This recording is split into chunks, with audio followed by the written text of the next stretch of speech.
Welcome. You are listening to Bras, Panties, and Sports. The preseason drama is getting interesting thanks to Shedeur Sanders and his good performance, and Michael Parsons, the man in the trade but showing up. I'm Spitface. Please welcome our host, the First Lady of Sports Talk, Cheryl Smith. Good morning to you. Good morning. Yes, we got a very interesting show for us this morning. Looking forward to it. Yeah. And, firstly, before we get into it, I see that the NBA top 25 for the 21st century, had some things happen that kind of, I'm like looking at this list and I don't know, I'm thinking about it, but there's something now, I could get LeBron being number one and Steph being right there. Now, anybody up that that top 10 slot, hey, they doing their thing. But I'm like, is Tracy McGrady and Anthony Davis? I'm looking and I'm going, they on somebody's top 25? So I don't know. And I guess my real point is that the talent was so weak. They glad nobody could beat them out.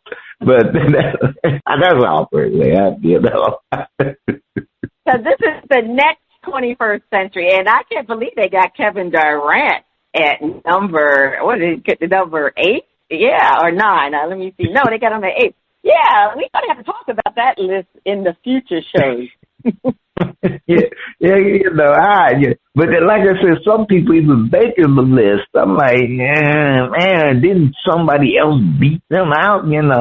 But okay, first, like you said, we got to. Now this week on Shout Out, we have performances from Uncle Tadashi. Okay, I bet you I get that all wrong, but I'm sorry. And the boys. Plus, yeah, okay. Plus, we always say, it was better than last week. Plus, Sepsiss.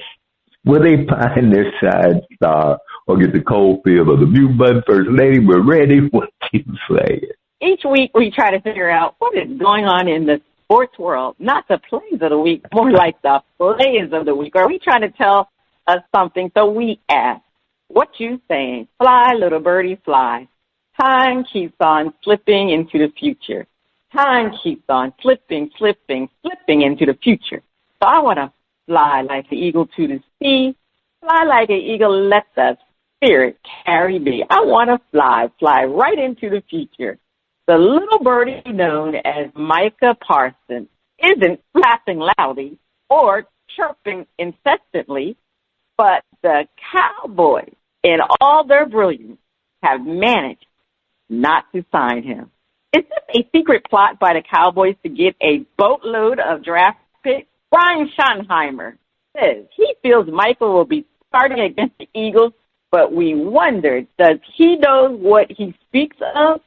One thing that is totally clear, this is Jerry's team, and he does what Jerry does.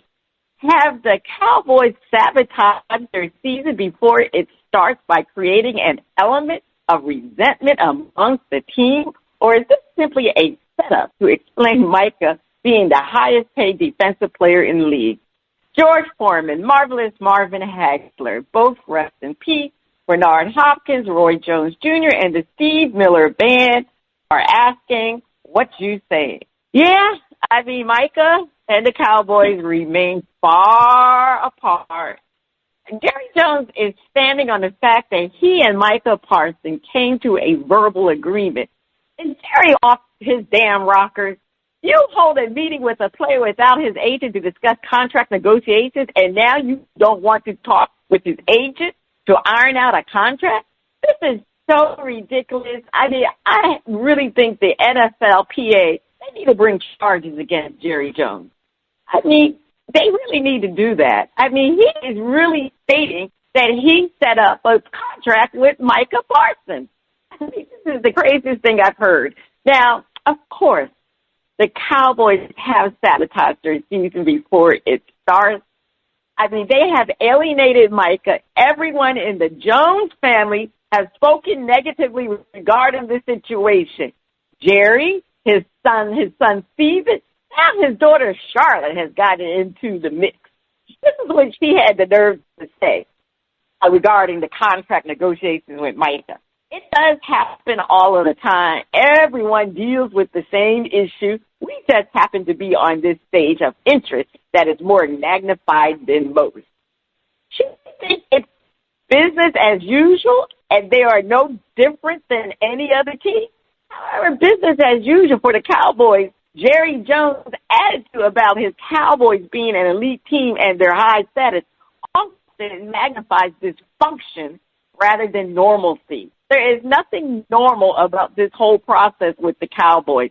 The Cowboys have been here before, and they continue to be in this situation. Now, the Cowboys, again, they've been here before. That's why Brian Schottenheimer feels Micah will be starting against the Eagles.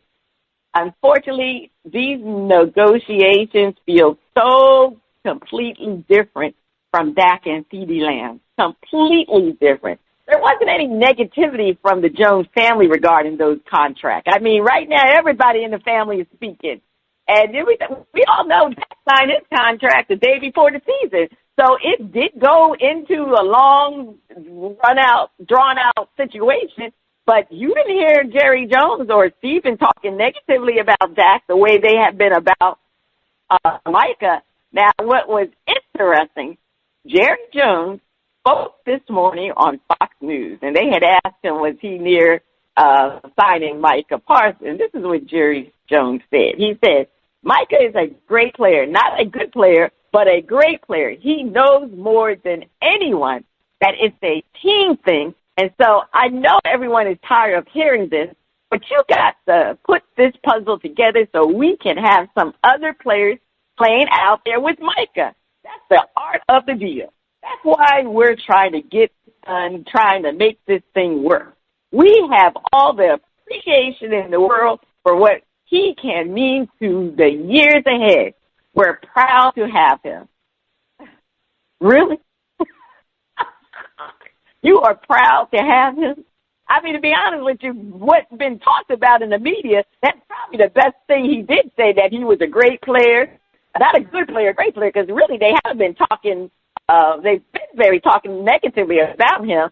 But the thing that is striking is now the Cowboys are trying to save money.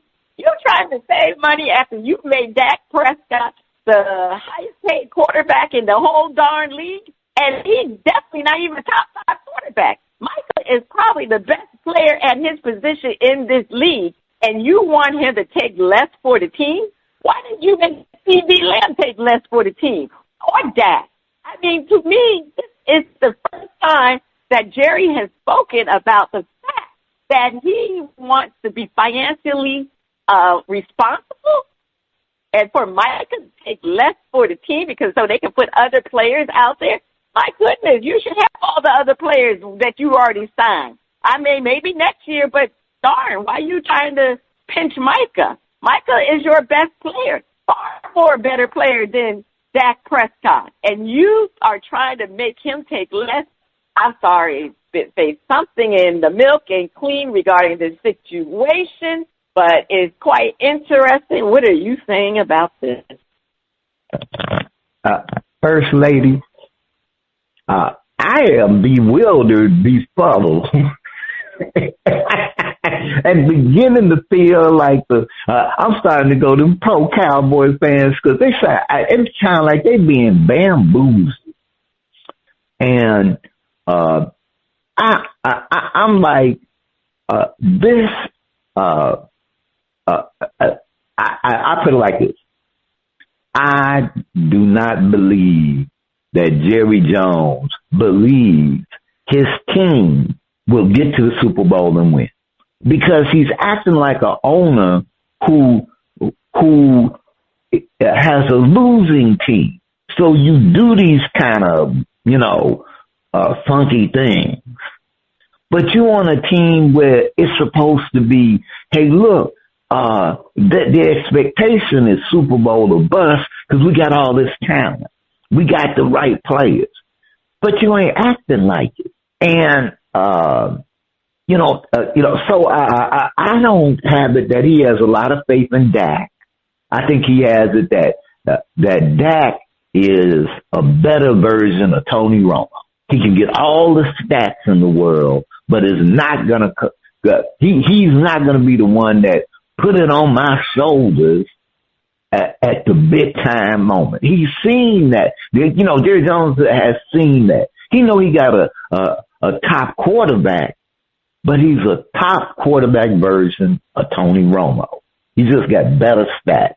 And a lot of them stats came from, piling up numbers in runaway games against teams that weren't going nowhere and weren't going nowhere fast.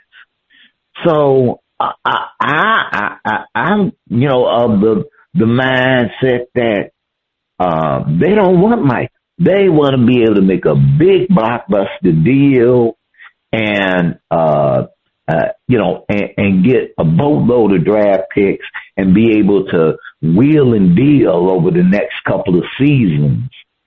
And because they have, growing up in Chicago, there's a baseball team. There are two baseball teams, but the Belleville Top is one particular baseball team. Okay, the Chicago Cubs. And for years, they put out a product that was going nowhere fast. The Cubs weren't going to win nothing. The Cubs weren't even really going to be competitive. And they had a few, because of the way professional athletics is, every team is going to have some talented players who are going to shine. They're going to shine wherever they at. But it's not going to be enough around them to do anything. So what the Cubs did was they said, look, we know we got these losing ass teams that ain't going nowhere. Okay, but the Cubs figured out a way to keep the fans coming to the ballpark and keep the fans, watching the game. They could fill up the stadium with a losing record better than some teams who were like, in the playoff hunt. They're like, man, we can't get our fans to come out. The Cubs fans be stacking the stadium. And what they did was they said, look, we can't sell this team, so we're going to sell the nostalgia. Wrigley Field, the nostalgia, the Ivy, the best. They play nostalgia. You go into one of the original teams, the original, but all the baseball lure. Not that the team did anything, but the atmosphere and kids, all over the country, baseball fans wanted to. They didn't care about the Cubs. They wanted to go to Wrigley Field to say, I was at Wrigley Field. And that's how the Cowboys are. The Cowboys have learned that we don't need to win no titles. We just need to keep the soap opera going. That's all. We did that. This is the days of our lives. The Dallas Cowboys version. And that's how they roll.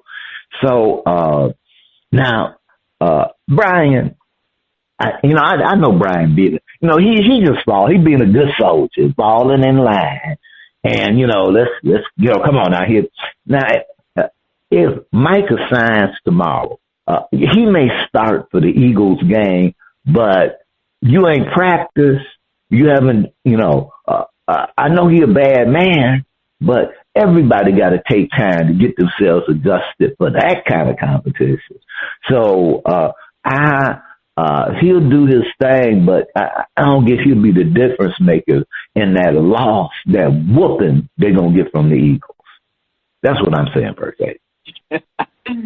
Yeah, at this point, it's really unpredictable if Micah will be with the Cowboys. Both sides have drawn a line in the sand, especially Jerry Jones, because his latest statement really makes you wonder that it's about money all of a sudden. And I just don't think the sides can kiss and make up. And the best thing for the Cowboys is to allow Micah to negotiate a trade with another team. And let the Cowboys get a boatload of draft picks, because to be honest with you, that's what they need to do. They need to just let Micah go, let him go to a team that's willing to give him the money he wants, and you just cut your losses and you get draft picks and you rebuild your defense, because right now that's what's going to have to happen for this to end, amicably. That if it will ever, to be honest with you, I don't think it will. So, but they need to save face and let Michael go on about his business. All right, Face, over to you. Okay. The days of our lives. Don't all them come back. I've been here for years, rocking my fears and putting suckers in tears, making the tears rain down like a monsoon. Listen to the bass go boom. Explosion, overpowering, over the competition, I'm towering. Wrecking shop when I drop these lyrics that'll make you call the cops. Don't you dare stare, you better move. Don't ever compare me to the rest that'll all get sliced and diced. Competition, paying the price. I'm gonna knock you out, huh? Mama said knock you out, huh? We are talking about the knockout performance by Kamzat Chimaev and his victory over Dricus Du Plessis to win the UFC middleweight championship at UFC 319. It was reported the result was one of the most lopsided 5-round fights in UFC history. All three judges scored it 50-44 for Chimaev, who set the UFC record for most total strikes landed in a fight with 529, compared with just 45 for Du Plessis. Max Holloway held the previous mark with 447 total strikes in his 2021 win over Calvin Kattar. Even though the scoring was lopsided, is the entertainment value greater than a match with the bum of the week against Jake Paul? By the way, Jake Dussanet is working on a pay-per-view with someone who happens to not be over the hill. Not back to Chimaev. He has been dominated. Are we looking at a future UFC legend in the making? Leroy Satchel Paige, Walter Buck Leonard, and James Cool Papa Bell are asking, what you saying? First Lady, he wouldn't put a whooping on the places. That is a whooping. I'm going for 5 rounds. You just get beat up. So, hats off to Kamzat for his dominating. But Dricus, I got to give it to you, man. There used to be a commercial about a watch that took a licking and still kept ticking. And now, I don't know if they even still in business today, but after that whooping you took, I don't know if you still in business. Now, First Lady, he did have the title. Dricus had the title. So, he was no slouch at 23-3. So, he pretty much, earned his stars. But Kamzat just came in with they were talking about he was gonna do some wrestling, do more of wrestling and all of that. He just came in and said, "Shoot, I'm gonna put on a Muhammad Ali on your butt," and just commenced to beating you down. And I'm like Kamzat is. Well, now Kamzat is undefeated. I think he goes to like 16-0, so he's undefeated. And I'm like, if you dishing out that kind of butt whooping, it's going to be a while before someone unseats you, and but for the competition to catch up. Now he is like in his 30s. But he's in the early part of his 30s. So over the next 2-3 years, he could solidify himself as a UFC legend. First Lady, what you say? Yeah, I mean, he is a good fighter. I mean, but when you think about the UFC, they continue to bring matches people want to see, even though the match was lopsided, but it still was entertaining. One thing about Dana White that he does, unlike they do in boxing, the UFC champions cannot rest on their laurels. They are always challenged by having to fight the next man up. The UFC champions are generally expected to defend their titles every 6 months or so. This is why the UFC has, to me, supplanted boxing as a bigger sport, because the events are fresh. You're always getting the best fighters fighting at the right time. Unlike a Jake Paul, who schedules fights against unworthy opponents to pad his record. So the UFC is completely different. These fighters are expected to fight and fight boxers that are competitive. Yes, Khamzat Chimaev is a rising star with this gentleman has a very versatile skill set. He has, which includes powerful striking. Unfortunately, history in the MMA tells us that there are very few fighters that go their whole career unscathed. And can we witness a champion to reign forever? I don't think so. The only champion in UFC to go undefeated was Khabib Nurmagomedov. I can never say his name right, so I ain't gonna try to say, but we all know who it is. It's Khabib, the boxer that fought the bear as a little boy.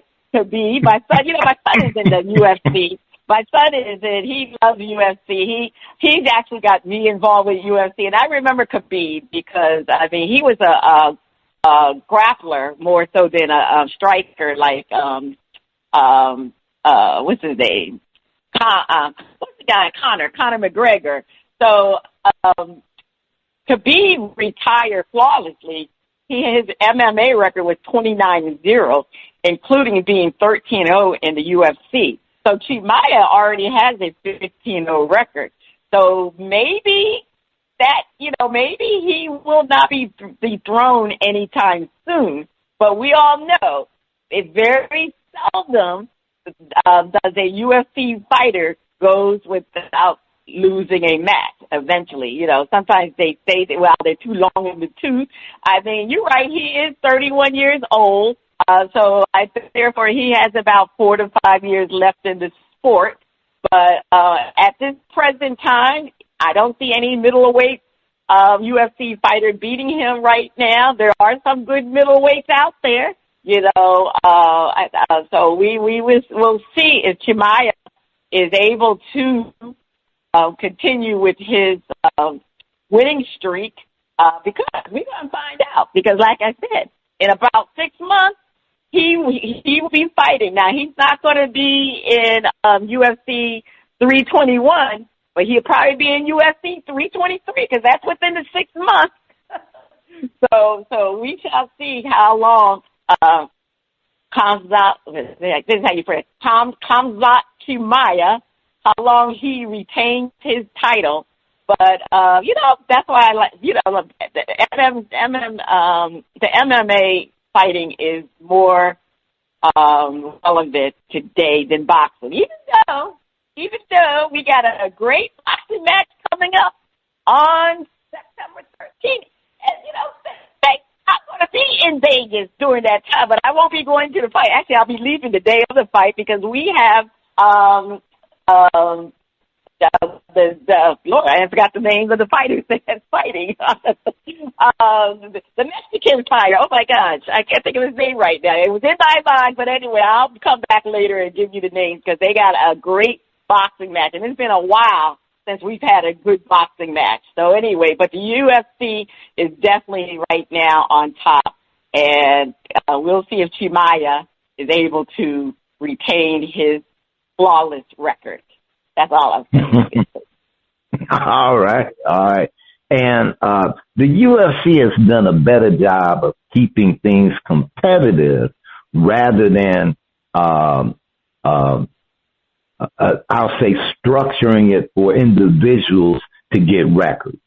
And that can be maybe that's what boxing needs to look at, that it's all about competitiveness and the perceived competitiveness by your audience, and so they got, because I don't think that the Jake Paul match between Gervonta Tank Davis is helping out the competitiveness in the world of professional boxing.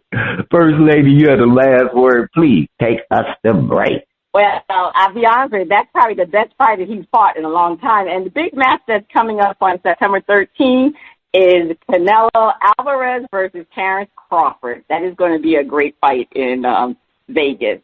Anyway, all right, Sepsiss.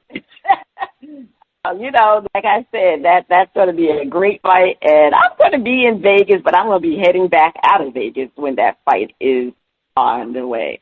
All right, stay tuned. Up next, we'll have a performance from Uncle Tadashi and Da Boyz on Shout Out Part 1.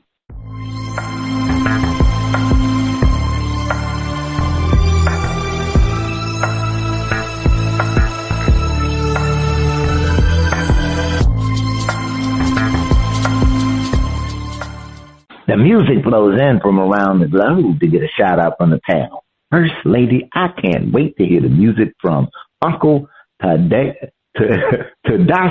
and Da Boyz.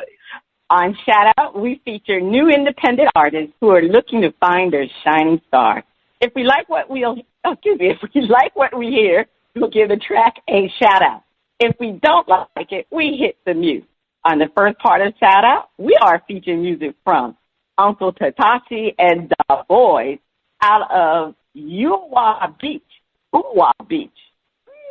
And their hit album, Secret Moment. All right, DJ. Now, while I look at Uwa Beach, let's hear the title track from Secret Moment. Play that song.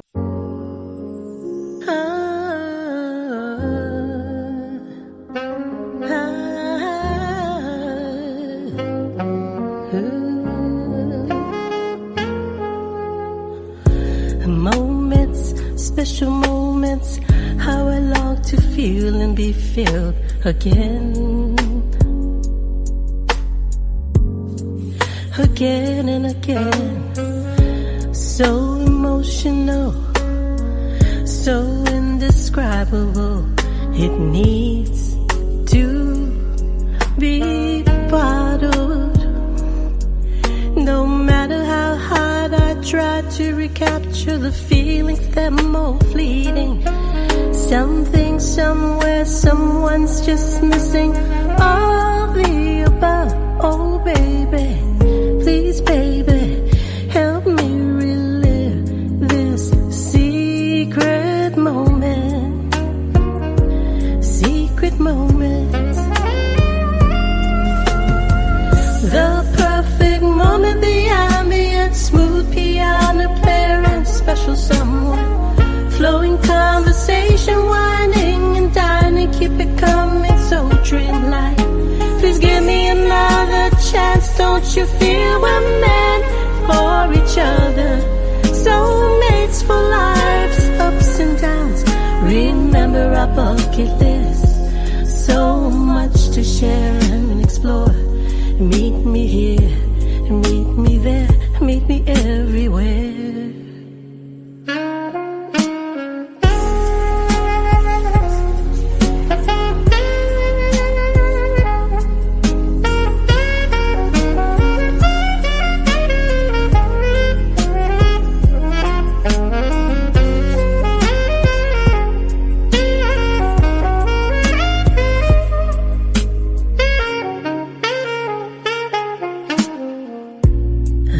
Such a fool, full of myself and took you for granted. Again and again, is it too late? Hope it's not too late for another. merry-go-round. This time with genuine affection, true love, pure love, I'll be true. With each passing night, cold, lonely night, how I long for you. Oh, baby, please, baby, help me relive this secret moment. Secret moment. The perfect moment, the ambient, smooth piano player and special someone. Flowing conversation, winding and down and keep it coming so dreamlike. Please give me another chance, don't you feel we're meant for each other? Soulmates for life's ups and downs. Remember our bucket list, so much to share and explore. Meet me here, meet me there, meet me everywhere. Sharing special moments, secret moments, just for the two of us. Special moments, secret moments.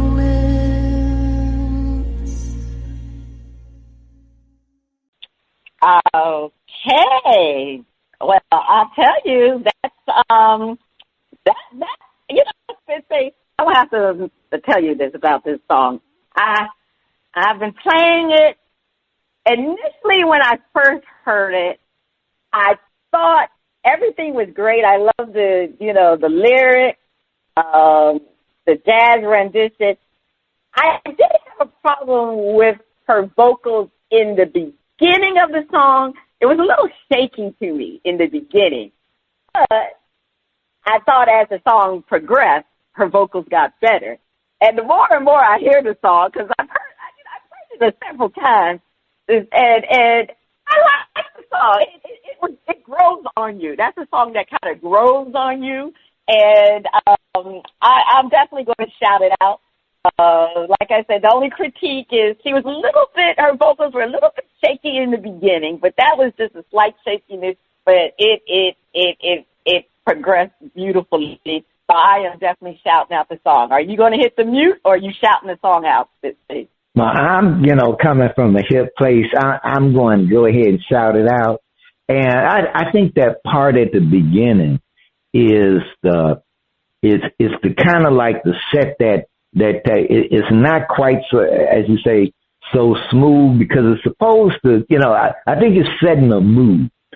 This is, secret moment. It's setting the mood. There's a little risk there. It's not, we ain't undercover spy, but we got that secret moment going. So I'm shouting it out. I thought it was a great cut. I liked it. But one thing I want to know is, it's supposed to be Uncle and Da Boyz. She don't sound like no Da Boyz. So they should have gave us some kind of props, Yeah. It makes you wonder. They're probably a band, and like I said, Uncle Tadashi might be the jazz saxophonist. I don't know. We'll have to further look into it. They only sent us one track. But anyway, on part 2 of Shout Out, we'll be featuring a performance by Sepsiss. Is that the sound of our favorite underwater friend? Is it time for Flip It?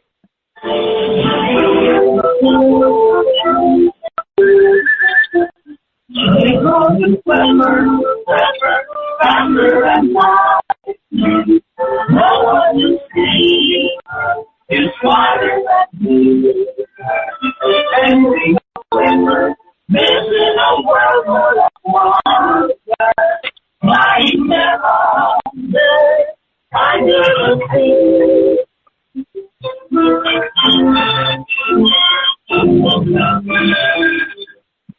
All right, it's time for Flip It, where our host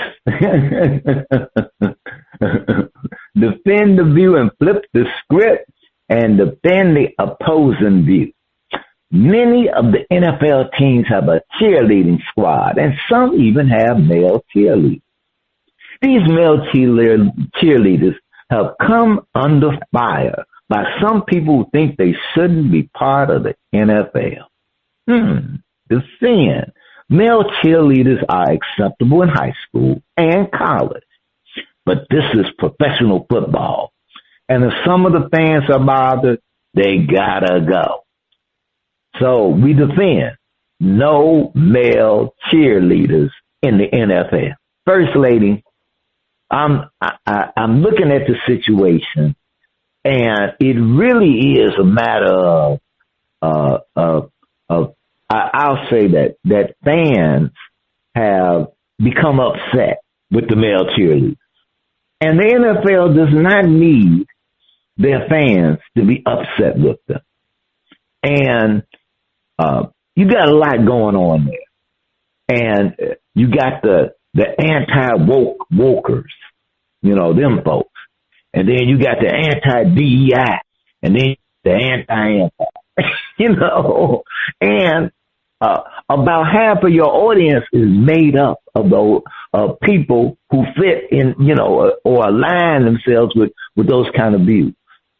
Now, nothing against the male cheerleaders, they're doing their thing, but they gotta go. They gotta go because the NFL does not need to have a hassle over this. This is not where the NFL needs to draw the line. And, it just ain't, we're going to draw the line for the male cheerleaders, but we ain't drawing no line for Kaepernick. It's kind of like, and I know it's been a while and out of view, but we're going to pick and choose where we draw the line. And for the male cheerleaders, we're going to draw the line. No. Guys, a lot of teams don't have cheerleaders at all because they don't want any kind of controversy. So I'm really going, back in the day, having cheerleaders for football games, was like a big deal. You had the Dallas Cowboys and the Cowgirl cheerleaders, and they even had movies about them. But it's a different day. And then in professional sports, I'm going. They don't have to get rid of the mascot, but the cheerleader thing, maybe they need to just get rid of both of them. That's all I'm saying, First Lady. Please defend. Sorry, no male cheerleaders. It has become a distraction. Now, we know, like you kind of alluded to, half of America is against the woke society. You have the President of the United States saying that the Smithsonian Museum in Washington, D.C. is too woke. I mean, really? So they talking about slavery, it's too woke, even though they tell the truth about American history? So do you expect these same people to like male cheerleaders? I don't think so. I mean, having female cheerleaders in the NFL, it's an institution. Let's face it, it is an institution. The Dallas Cowboys put cheerleading on the map. I mean, the Dallas Cowboy cheerleaders were so popular, and they were female cheerleaders. They weren't male cheerleaders, female cheerleaders. Of course, the majority of them were blonde hair and white, but let's face it, that's just the way it was. But they put the cheerleading on the map. Not only did the viewers want to see American team, but they wanted to see the Dallas Cowboys cheerleaders. Yes, having male cheerleaders is a major distraction. It's not the norm. People don't want them in the NFL. We have to understand that. I mean, it's still a male-dominating type of situation, even though more and more women are becoming fans of the NFL. But these men come here. They want to see the girls at halftime. They want to see the girls in between quarters. They don't want to see any men cheerleading. See, they just don't want to see that.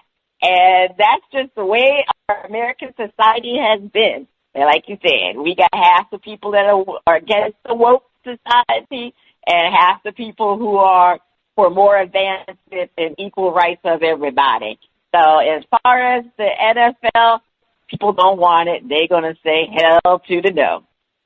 That's it. That's all I'm saying. All right. Well, this is flipping. We had to flip the script.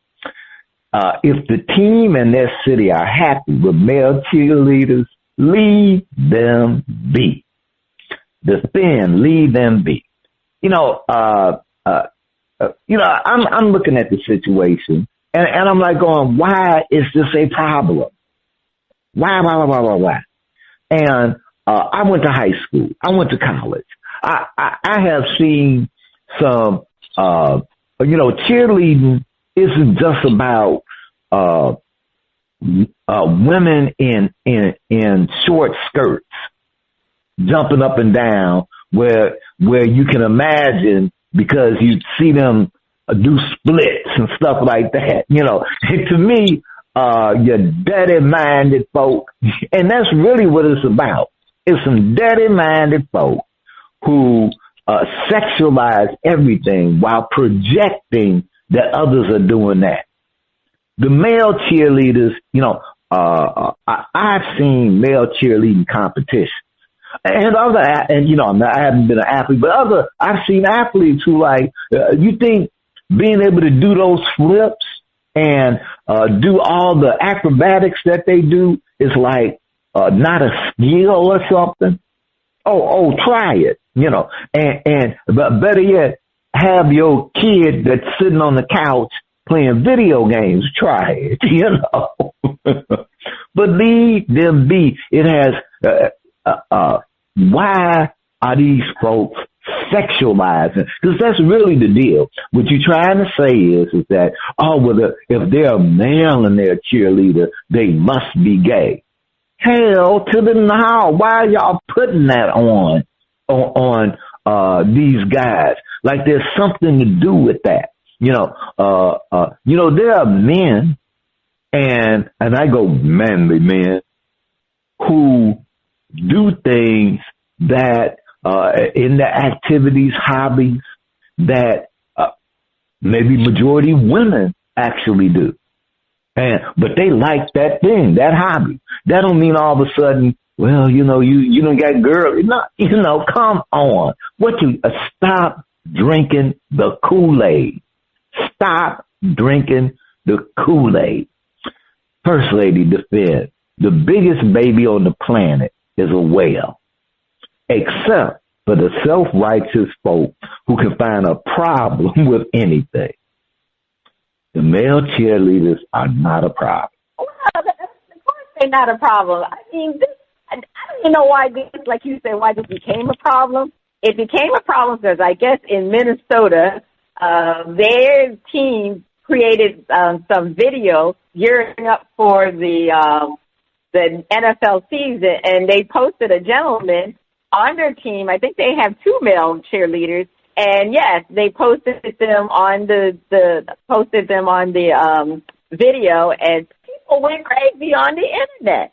I don't understand why, because there are other teams that have male cheerleaders. Approximately, according to the Vikings, 1/3 of the NFL teams have cheerleaders. You have the Tennessee Titans, Tampa Bay Buccaneers, San Francisco 49ers, Baltimore Ravens, Carolina Panthers, New Orleans Saints, Los Angeles Rams, Philadelphia Eagles, and the New England Patriots, of all people, have male cheerleaders. And don't forget the Washington Commanders. And the Carolina Panthers, they actually had featured the first openly transgender cheerleader. Her name is Justine Lindsay in the NFL. So 2020, this is 2025. The NFL is changing its norms and the old boys club attitude. We have women referees, women coaches. Allow the men to be cheerleaders. This is America. We're always changing and accepting our differences. And like you said, I mean, the whole thing about women, being sexualized and all this, and yes, the woke is, they talk about this woke society. No, this is America. People can be whatever they want to be. And if men want to be NFL cheerleaders, so be it. It is nothing wrong with having men be cheerleaders because you got it in high school and college. So why can't it be in the NFL? I don't understand what the big issue is of having a male cheerleader in the NFL. The NFL is changing. 50% of, I think it's at 50% now of women watch the NFL. So guess what? We can have male cheerleaders on there that we can look at and we can root for. I mean, so many years, it's always been about women. And like you said, Spitface, women in the short skirts running around. That is why the Dallas Cowboy cheerleaders became so famous. However, this is a change, and America will always be America because we are going to change regardless of what people think because of the fact that we are in America and we celebrate our differences. Allow the men to cheer. All right, First Lady. High school, college, it has never been a problem. And they have had male cheerleaders in high school and college forever. ever. Okay, First Lady, over to you for more flipping. Aaron Rodgers has not been so bad a man the last couple of seasons. We wonder, will the bad man be the bad man or simply bad? Spitface defense. Father Time has snuck up. Aaron and his season with the Steelers will simply be bad. First Lady, oh man, River, just keep on rolling. Aaron Rodgers is that old man River. He just keep on rolling and Father Time and roll to the butt. I commend Aaron Rodgers for wanting to go to a team and and go out. I want to say go out on top. Like I think he's like, look, I don't want my career, the end of my career, to look like my tenure on the Jets. I don't think he want to go out like that, and he knows that Father Time has caught up with him. The little injuries, I won't say little injuries that when you're in your 20s, you bounce back up after a couple of days. When you start being in your 40s and later, you don't bounce back the way you did. And I don't care if you taking the right nutrients and doing the right exercise programs or whatever. The healing process alters over time. And Aaron has to look at, he has a team whose offense hasn't really shown that they too much better than the one that he just left, and a lot of improvements did not get made. So Aaron will not do a Tom Brady. He will not come into the Pittsburgh Steelers and have and play like a top 5 NFL quarterback. He will not, and not in AFC North. Not when you playing the Ravens.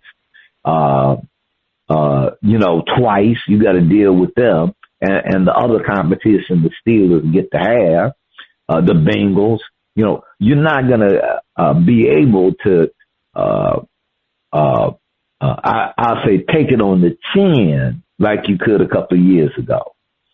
So, Aaron, I hope that you have a good season because I get, you want to go out competitive. You want to go out with you want to do a Tom Brady, go out with a Super Bowl ring. Hey, I got that Super Bowl ring. Maybe I'll play another year, and then let the exit before the real falling off the cliff happens.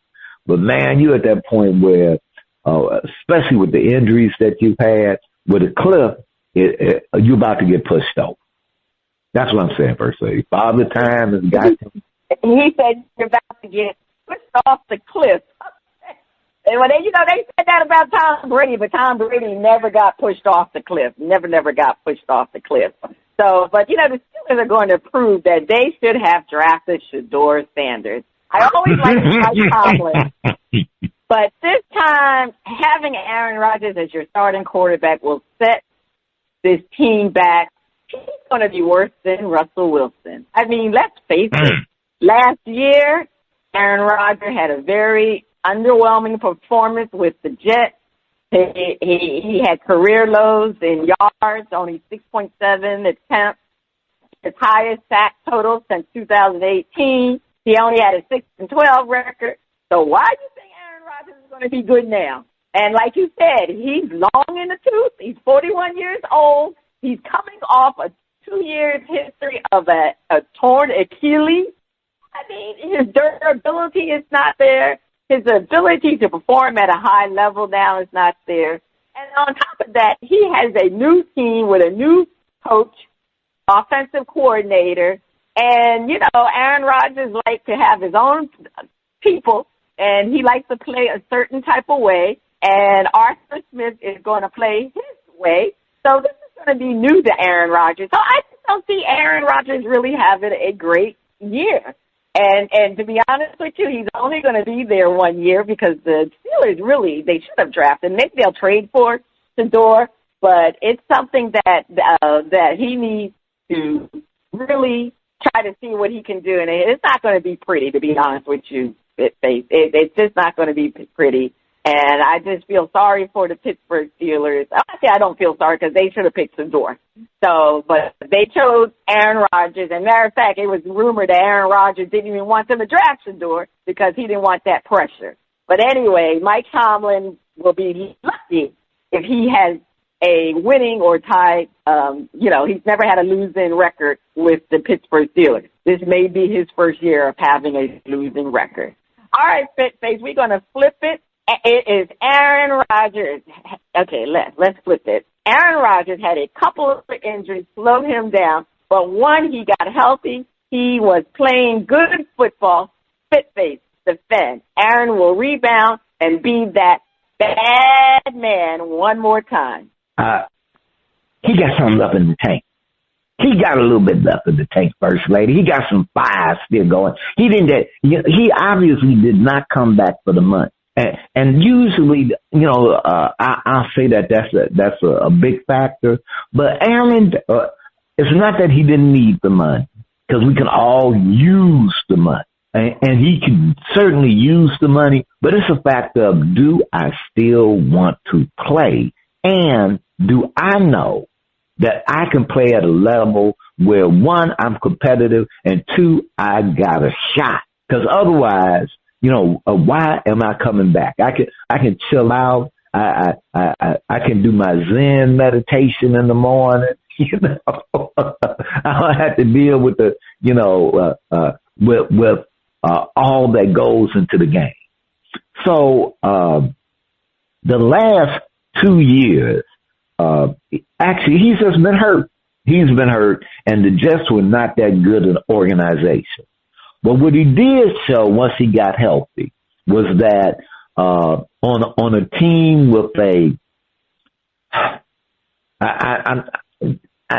bad offense, I'm not even going to say mediocre, a bad offense, and with personnel but not the right coaching, I think he did the best that he could, and he on a different team, the work when he got to really play on a different team, that team would have been competitive. And I think that's what he saw. Now, Pittsburgh has some holes, but they're a good team. They got a good defense. And at this point, game management and ball control will win. And that occasional, hey, look, we need you to carry us a little bit. See, Aaron is not going to have to carry the Steelers every game. And that's not the way they work it out. Now, he'll be doing a little less gunslinging, but the important thing is that the Steelers know how to grind it out. And Aaron can go, look, you know what? I may not be able to, for 3 downs, be slanging the ball, but I can do it for 1 down. Now, if I'm doing it for 1 down, instead of 3 downs, well, that's a lot less stress. And yeah, we'll play the grind it out game. And you know what? At the end of the game, let the ball be in my hand. And that is what the Steelers are saying, hey, look, we will grind it out because we got that kind of defense. And if our offense does not give the other team the ball, and we got Aaron Rodgers who, hey, he will, do not let him have that ball and the clock is running down. We can win a lot of games because we will keep it close. So we will see Bad Man Moon rise. One more time, First Lady. Well, you see Bad Man will rise again one more time. Yeah, let's face it. We all know Aaron Rodgers has some issues. He's declining. He has mobility issues. But I still think he's an upgrade over Russell Wilson and Arthur Smith's offensive scheme. And when you look at the Jets offense compared to the Pittsburgh Steelers, last year now we know the Pittsburgh Steelers did not have a great offensive team. But this year, the Pittsburgh Steelers have definitely improved their offensive capabilities. They got DK Metcalf, Calvin Austin III. He's basically took a improvement in his second season. Then you also added Jonnu Smith from the Miami Dolphins. I mean, Jonnu Smith is a good tight end, and he's perfect for Arthur Smith's offensive scheme. And, the one thing about Rodgers, he's going to have some red zone targets, and that's perfect. And it is going to be a grinded out type of game with the Pittsburgh Steelers because, of course, they rely on their defense to keep them in game. And if they can get at least great quarterback play, it's a possibility that they can go further than they did last year. They started off real well last year, and then, as we know, Russell Wilson phased and fizzled at the end, and they lost several games in a row. But like you said, Aaron doesn't need to do too much because Arthur Smith is going to run the football and throw these short passes. Again, this is going to be a different type of offensive scheme for Aaron Rodgers, but it's going to be much better for him than the schemes that he had in New York, because Aaron Rodgers thought he had great receivers in New York. He didn't, and that's the reason why they didn't do well offensively. But Aaron Rodgers is not going to be able to dictate the offensive scheme because Arthur Smith is going to be in control, and I think that's going to be an asset. And I think all he needs is to be a reliable passer in this offense. And we all know that he is laser sharp when it comes to passing. And so I think that's one thing different between Aaron Rodgers and Russell Wilson. Russell Wilson, it was very hard for him to stay in the pocket because, he's small and, he's very small. He's not tall like Aaron Rodgers. So, it's hard for Russell to see over the defense. He needed to move around. That's not Aaron Rodgers. Aaron Rodgers is a great pocket passer. He has that poise to stay in the pocket. So this is going to be a good move for Aaron Rodgers, and I think it's going to be a good move for the Steelers. I think Steelers are going to be able to get into the playoffs, and the main thing, they're going to win a playoff game. That's the key for the Steelers. They're not going to win a championship, but they haven't won a playoff game in years. So I think that's what the goal is, and I think that bad man is going to shine for the Pittsburgh Steelers. All right, Spitface, please take us to break. All right, on the other side of the break, we have a performance from Sepsiss on Shout Out Part 2. Please keep your ears glued to those speakers. Please, please, please.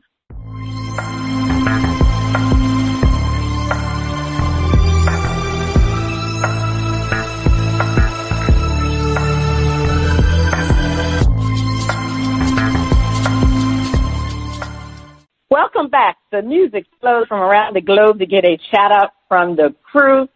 Spitface, over to you.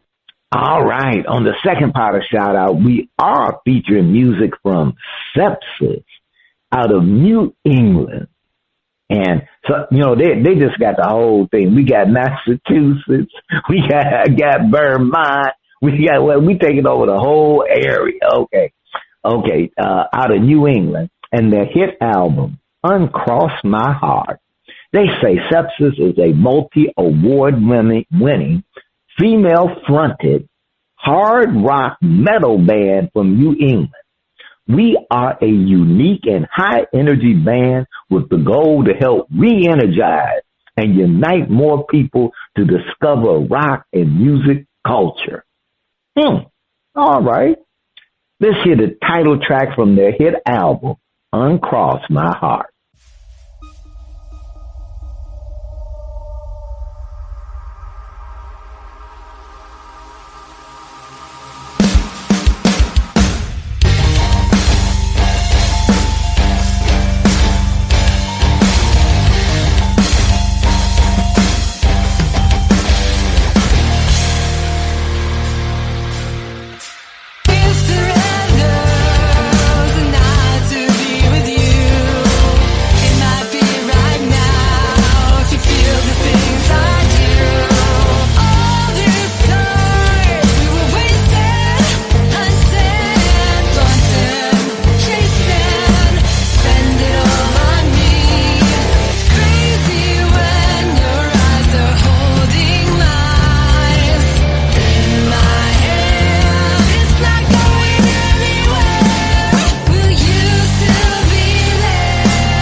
All right, that was Uncross My Heart, and I'm sounding it out. It was a pretty nice little rock heavy metal tune. It wasn't all wild and woolly. And the young lady sounded like she had a pretty nice voice, Kind of took me back to some old Pat Benatar. First Lady, what's the verdict? Is Uncross My Heart getting a shout out of the mute button? Well, I'm not into heavy metal rock. However, I'm going to give it a shout out. I think the female vocal was on point. They could have done. I thought that was a male vocal I heard in there a little bit, but a couple of parts. But anyway, I'm definitely going to shout it out. It was, I'm not into rock, but it's okay for rockers. I'll shout it out for them. All right. Well, this is the end of shout out for this week. You can check out Uncle Tadashi and Da Boyz plus Sepsiss on the Old Grumpy Radio Network. If you would like to be heard or have any comments, please send your emails and tracks to talent@oldgrumpyradio.com. And First Lady, over to you. All right, Spitface, what is your top story to watch this week? Okay, I am just biting my nails, wondering, and I'm up late at night and walking back and forth. Micah Parsons, and being the highest paid defensive player or traded for a sack of picks by the Cowboys. It's coming down to the wire. A move got to be made. All right. Well, speaking of moves that got to be made, my top story to watch is the Cleveland Browns. Are they going to keep 4 quarterbacks to start the season? I mean, who are they going to trade? Or who's going to get released? That is the $1 million question. Now, if I got to make a choice, I think it's going to be Kenny Pickett. But we shall see. We shall see. And I want to give a shout-out to Lisa Thomas on the WNBA. She is the career leader in triple-doubles in the WNBA. She's already had 20 triple-doubles in her career, including 5 triple-doubles in the 2025 season alone. And she is the all-time leader in career triple-doubles. So shout out to Elisa Thomas. All right, check out our current and previous episodes at BrasPantiesAndSports.com. This is Cheryl Smith, the First Lady of Sports Talk and Faith. You have been listening to Bras, Panties, and Sports. See you next week.